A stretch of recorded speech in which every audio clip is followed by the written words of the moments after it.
LDV Comanche is the new line honours winner of the Sydney to Hobart after successfully protesting against Wild Oats XI after a near collision between the two yachts just outside Sydney Heads on Boxing Day. Wild Oats XI was penalised an hour for the infringement, enough to wipe away the 26 minutes and 34-second winning margin it had when it crossed the finish line on Wednesday evening. A protest hearing, lasting more than 3 hours, decided the 73rd Sydney to Hobart and denies Wild Oats XI a 9th line honours win. The result of the protest voids Wild Oats XI's race record, which goes to LDV Comanche in a time of 1 day, 9 hours, 15 minutes and 24 seconds.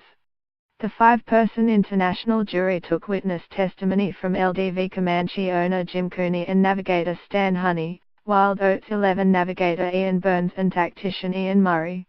They found Wild Oats XI was at fault for the near collision and failed to keep clear of LDV Comanche while tacking. Both boats were on a beat to windward between C marks V and Z just outside Sydney Heads.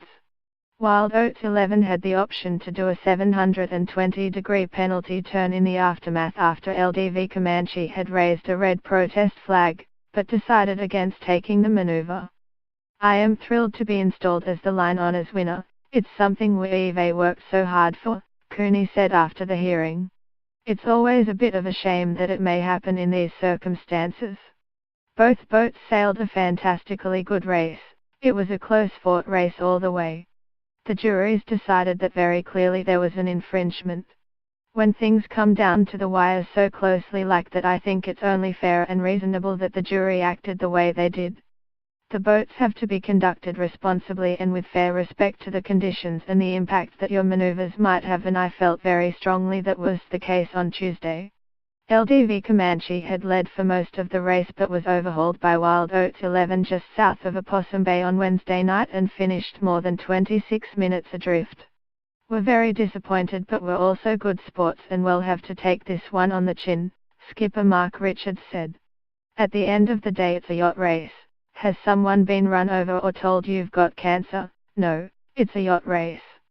We are very disappointed, but I can see the jury's point of view. They saw the incident the way they saw it, we saw it a bit differently. It is the 3rd time in the race's history that a line honours winner has been penalised post-race and subsequently lost first position. Nirvana came first in 1983 but ran into Condor in the Derwent River, pushing her rival yacht aground. The race was taken from Nirvana and awarded to Condor. Then, 7 years later, British boat Rothmans claimed line honours but had flagrantly been advertising the cigarette brand on her spinnaker throughout the race, in contravention of race rules. She was penalised and Sid Fisher's Ragamuffin was handed the line honours win.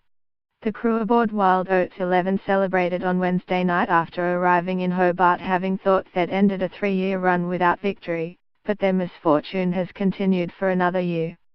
12 months ago the boat retired with the hydraulics issue, and in 2015 they shredded their mainsail.